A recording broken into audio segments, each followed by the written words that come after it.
Thank you, Kyle and team. Always love the energy and spirit in this place. Great to be back at the CP. Our church home for 8 years before moving to Abilene 5 years ago. Not to brag, but it's even hotter in Abilene than it is here. So, just saying. I am with Pioneer Bible Translators, where we work in over 30 countries in over 80 languages, working with over 200 million people, giving them God's Word for the first time in history. And that feels like work worth doing to us. So thank you for supporting us in that work. I want to ask you today, what does rest look like to you? What does rest look like to you? There'll be some pictures behind me, and maybe one or two of these kind of look restful and inviting. Let's just look at these together for a minute.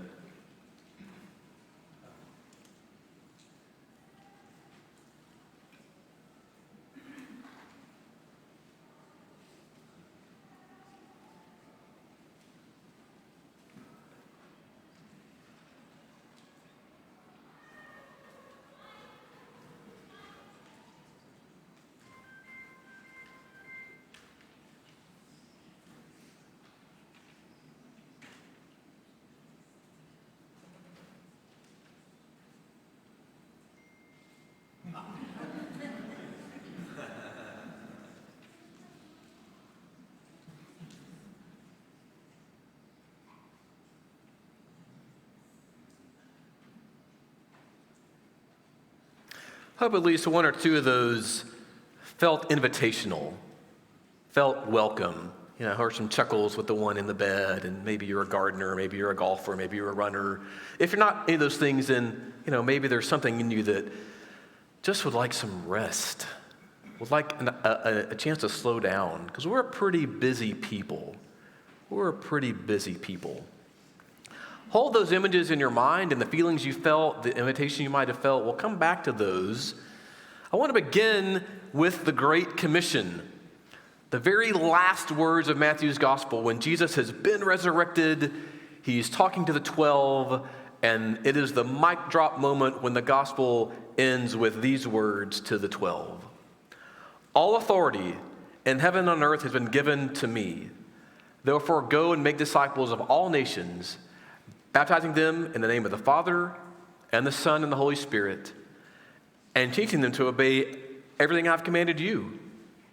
And surely I am with you always to the very end of the age. This is the most famous, maybe, mission passage in the whole Bible. And if you've been around churches long, you've heard this on a mission Sunday or in a missions class. And it's a great text with a lot of great things to say about what it means to follow Jesus into missions and to be on mission with Jesus. But this is not our text for today. We're going to look at it, acknowledge it, and put it in reverse and back up a few chapters in Matthew to chapter 22, where we find not the Great Commission, but the Great Commandment. When a lawyer asked Jesus, "Hey, teacher, what's the most important, greatest commandment of all of them?" I'm paraphrasing a bit there, but you get the gist. And we know Jesus said, he said, "Love the Lord your God with all your heart, all your soul, and all your mind." And Jesus kind of gave him a little extra credit bonus freebie thing, He asked for one. Jesus gave him two. He said, and the second is like it, love your neighbor as yourself. And then this added weighty bonus, all the law and prophets hang on these two commandments. As in the entire Old Testament could be summarized in loving God and loving your neighbor. And there's some great missional stuff you could say about these texts. But this is not our text today either. We're going to go in a verse again and back up in Matthew again to chapter 11. We find not the Great Commission or the Great Command, but what's called the Great Invitation. Here are these words from Jesus. "Come to me, all you who are weary and burdened, and I will give you rest. Take my yoke upon you and learn from me, for I am gentle and humble in heart, and you will find rest for your souls. For my yoke is easy and my burden is light." And yes, my friends, this is our text for today. We have arrived, we are there. And I know this is a missions assignment for me, like missions every day, and I didn't miss that. You may be wondering, how and why is this a missions text? We just talked about the Great Commission and Great Command. What's up with this? Here's my answer. Mission begins within. Before you go into the world, you must go into yourself. Before you're sent out, you must look within. Before you make disciples, you must become and be made a disciple. So that's kind of where we're working from today. And chapter 11 is a bit of a tension point in the Gospel of Matthew. We've had some miracles and teachings. We've had Christ baptized and kind of anointed and inaugurated. He's given the Sermon on the Mount, chapter 5, 6, and 7. He's kind of come out as a public servant of God. And the Jews have kind of come alongside him and think of him as maybe their Messiah, possibly. And it's been a year or two since he's done this. And disciples are kind of wondering, is this the guy? And chapter 11, where our text is found, opens with Christ's own cousin, John the Baptist, from prison, sending disciples saying, Are you the one, or should we wait for someone else? And you feel this kind of, not a good look for you, John. You're doubting your own cousin as the Messiah. But people are wondering, it's been a while. And Christ's reply is classic. He doesn't get defensive. He just says, the blind receive sight, the lame walk, the lepers are cleansed, the deaf hear, the dead are raised, and the good news is preached to the poor. And that's Christ's answer. So Israel remains uncertain about, is this the Messiah? Because we expected something different. We expected power, maybe, not to be under the Roman heel any longer after centuries, maybe. And Jesus says in verse 25, right before our text for the day, I praise you, God, you have hidden these things from the wise and learned and revealed them to little children. God is sovereign, and he contrasts the many who reject with the few who accept Christ as Messiah. And in that context, we find this passage about rest and the yoke of Jesus. In the four Gospels, this text is only found in Matthew, which might have had a special message for Jewish Christians, because Matthew is the most Jewish of all the Gospels about these Messiah expectations. And I read the text with having three parts. One, invitation to come follow Jesus with a promise of rest. Two, invitation to follow Jesus and a promise of rest. And three, the light burden of the rabbi. So part one, come to me all who are weary and burdened, and I will give you rest. This is the only time Christ ever says, come to me. You may think, well, wait. He says often, come after me, come and follow me, come alongside me, but he only says once, come to me, and it's right here in this text. It's only found in Matthew. That makes me wonder, what's behind that? What does that mean? What that might mean is, at first, what Jesus might expect of us is only to come and be with him, to come and sit at his feet and come and get to know him. If we tap over to Mark for a moment, when he calls the 12, their first assignment, he says, come and be with me. Before they're sent out on mission, they are with the master. They're just going to be called to be with him for a while. And he says, come to me all who are weary and burdened. He acknowledges life is difficult. Life is challenging. Anybody here carrying a heavy burden, feeling tired, feeling weary? Jesus has this invitation. I did some digging, and in fact, the Greek word for all means all. It's true. And so this is not like, if you qualify and meet these criteria and look or act or behave and follow these rules, then you can come and have the rest. Only after you kind of check these boxes. It says, come to me all. Universally inclusive. Whoever wants to come can come. You're invited to come find this rest. And the struggles he validates those. And the second part, take my yoke upon you and learn from me, for I am gentle and humble in heart, and you'll find rest for your souls. Now that we've come to him in part 1, he calls us to take his yoke upon us. Yoke, of course, is this tool used to keep oxen or animals kind of in a straight line to plow the fields. You'll see a photo of a yoke behind me. And he says, take my yoke. It's our choice. The yoke is there to be taken. We're not forced into it. He's not putting it down upon us forcefully or thrusting it on us. And a yoke had become a metaphor for a Jewish teacher. Like, if a teacher was a really hard teacher, his yoke was to be a heavy yoke. Oh, that guy, he's going to ask a lot of you. He's a hard teacher, a heavy rabbi. And Jesus says that my yoke is not that way. And a yoke was ideally for 2 animals, because you get more done, more efficiently with a pair. Now go with me a minute. What if, it's not said here, but what if there's room for 2 in the yoke of Jesus? What if the learn from me, he says, means he might wear the yoke as well? He might say, hey, that heavy burden you're carrying, let me help you with that.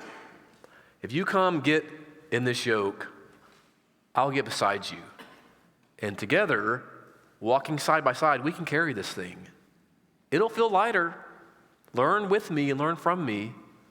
Or maybe he's going to call someone else beside you. Maybe he calls a second person, another disciple, to help you carry. But I'm struck that a yoke isn't usually for 1 animal. It's usually for 2.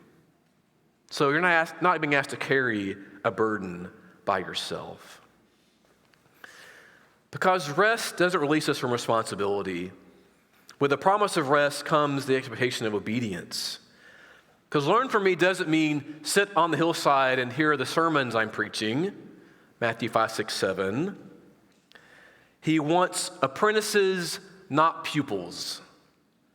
In Greek, the word for learn and disciple look almost the same. They're 2 letters different from the same root. So when you learn something, you're not just filing it away in your mental cabinet, you're doing it, you're enacting it. You're a disciple when you learn. You're making it part of who you are. And so to follow Jesus and be part of his teachings is to do what he said, to carry that yoke.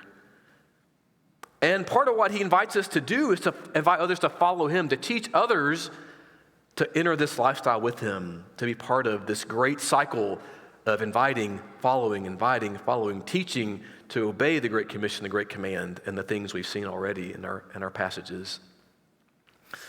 So Christ says, I'm humble, I'm gentle, likely contrasting to the Pharisees at the time who were a little heavier, we'll see in a moment. So Christ proves worthy of trust. I want to ask you, who do you trust? What are you trusting in? If you look into your life, I think you'll see what you lean into, what you trust in. Just something to think about as we go on our journey. Then this captivating phrase, and you will find rest, could have stopped there. You'll find rest, could have been a period, for your souls. Now we're into it. This word soul in the language, there's not really an excellent English word. It really is like your life essence, the core of what makes you you. Finding rest, a shalom you feel in your bones, like a deep, abiding rest. Do you feel that? Do you want that? Do you have that yet? Jesus says you'll find rest for your soul. This deep, life-changing rest that you can have. The Message glosses this phrase, learn the unforced rhythms of grace. I gotta say that again. Learn the unforced rhythms of grace. So good. Part 3, for my yoke is easy and my burden is light.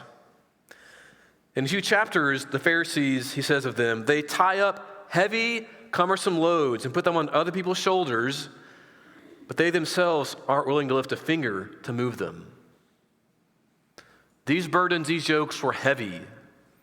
By this time, so between the Testaments, the Pharisees compiled, they codified the laws in their reading of them, and they made a book. You can buy this book today. It's called the Mishnah. If you really want a doorstop, something like that. It's not 10 Commandments, not 100, not 2, not 3, not 4, not 5, but 613 commandments is what the Pharisees made of the Old Testament law. So that yoke is unbearably heavy, impossible to carry. And Jesus says, my yoke is easy, my burden is light. He doesn't say there is no yoke. He didn't say I don't have a yoke, I'm yoke free, there's no yoke, there's no burden. He does say there's something to carry, but it's light. Because here's the thing, everyone has a yoke. Everyone on this planet is yoked to something. We are all yoking our lives to something or someone. Whether we're in Jesus, whether we're an atheist, whether we're around the world in different religion, everyone's life has a yoke. What are you yoking your life to? What are you carrying? Whose yoke are you wearing? How does it feel? How's it working for you? Is it heavy? Is it light? Take my yoke. It's easy. It's light. I can help you carry it. So how do we take Christ's yoke in our lives? Some possibilities to consider. You must create time and space in your life for silence, solitude, scripture, and prayer. Because you know, if you don't, life will take up all your time. Life will take up all your time if you let it. You have to create time and space in your life for these things. So, a gentle question, how do you start your day? In the first 15, 20, 30 minutes of your day, what's happening? What are you doing? Is it frenetic and busy and chaotic? Is it calm? Is it quiet?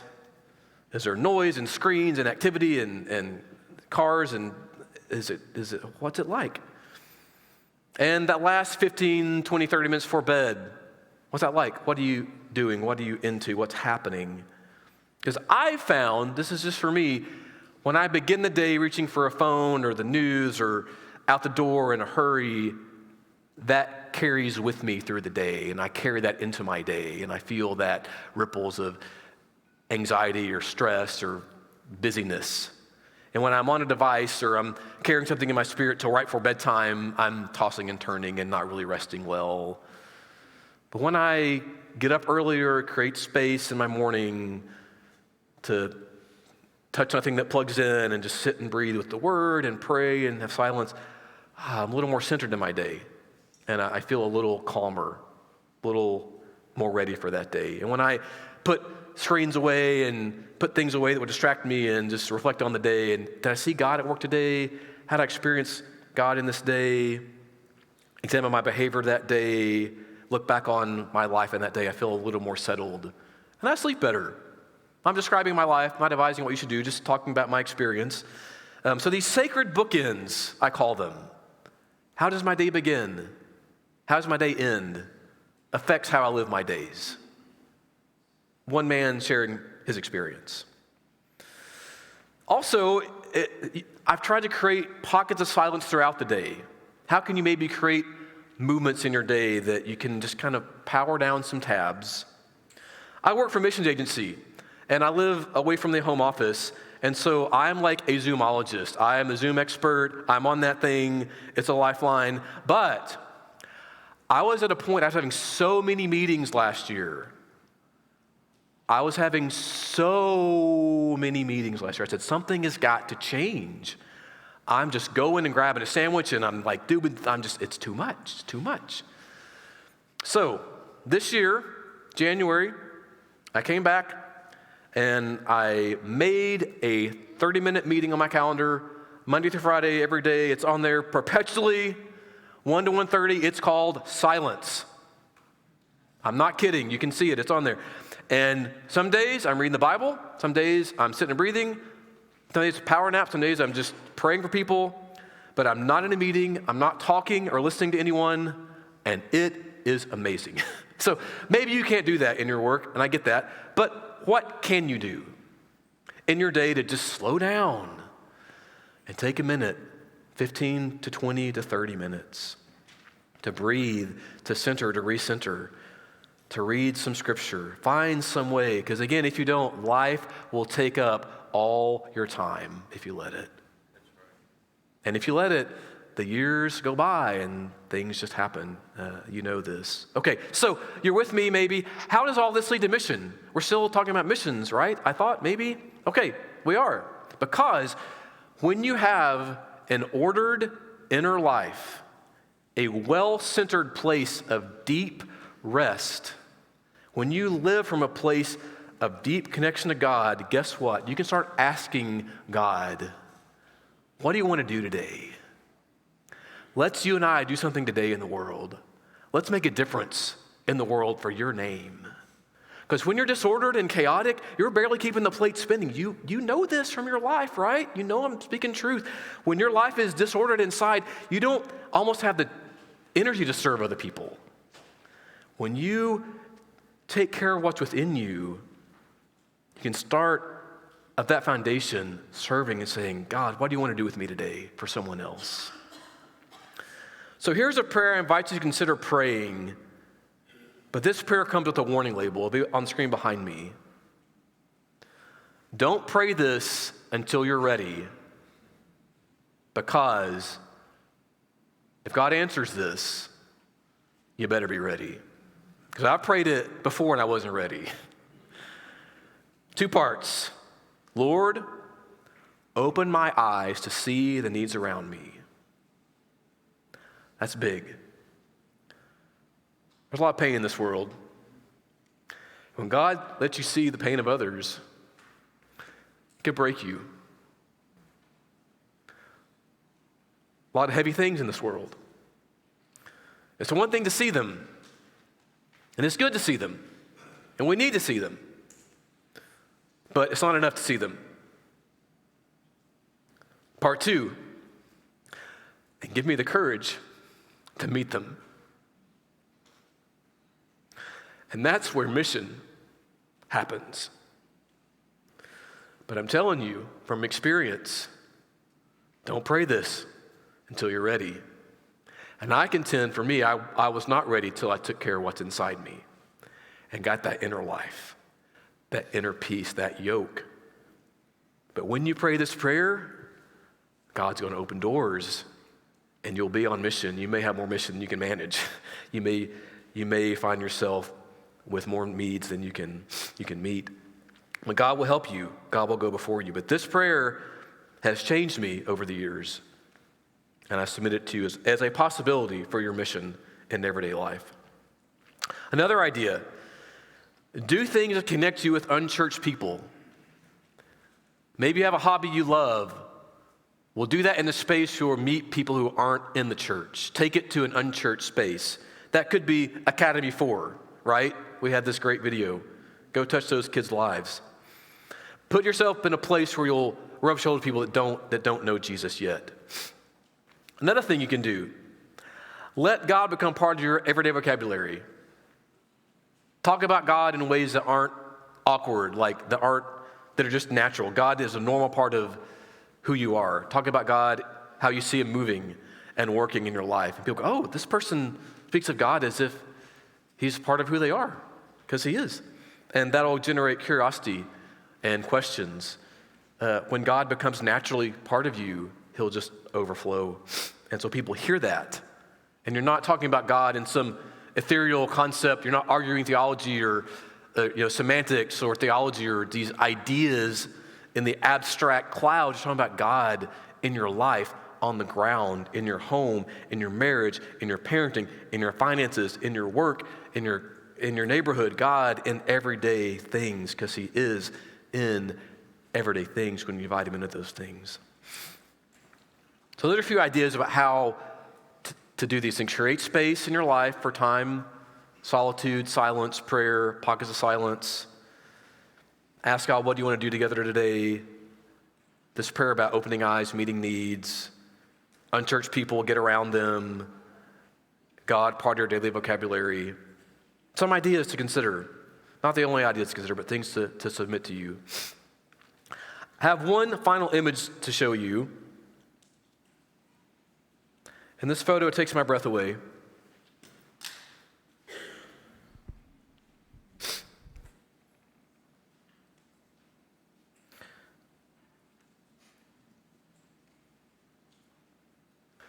When sun breaks through clouds, these clouds will eventually roll away. The sun doesn't get any brighter. It's always been there. The clouds roll away, you see what was there clearly. There's a divine inner light within you, a holy flame, a divine spark, waiting to be seen fully by those around you. What are the clouds obscuring that? What are the things keeping it from being fully illuminated? Too busy? Too distracted? Not dialed in enough? Because you're in this photo. Do you see yourself in this photo? Please look until you do. The world needs to see the light of Christ in us, in you, in me, in all of us. As you draw closer to God by creating that space, getting that rest, living from a place of deep, abiding shalom, God will transform your heart, taking on more of His love for the world. And as that love gets more in you, it will naturally come out and shine forth into the world. And people will see that and be drawn toward it. You want to go toward that light and be part of that light. And God will bring people into your life who hunger and thirst for what you already have. And you'll get a chance to speak a word for Christ and do a deed of kindness in His name. And that inner strength, that inner light is a foundation for serving others. So let that light shine. Let that light not be obscured by clouds any longer, but let this light go forth, because mission begins within. I invite Kyle and the praise team back to the stage. I invite shepherds and wives to stand and go to their places.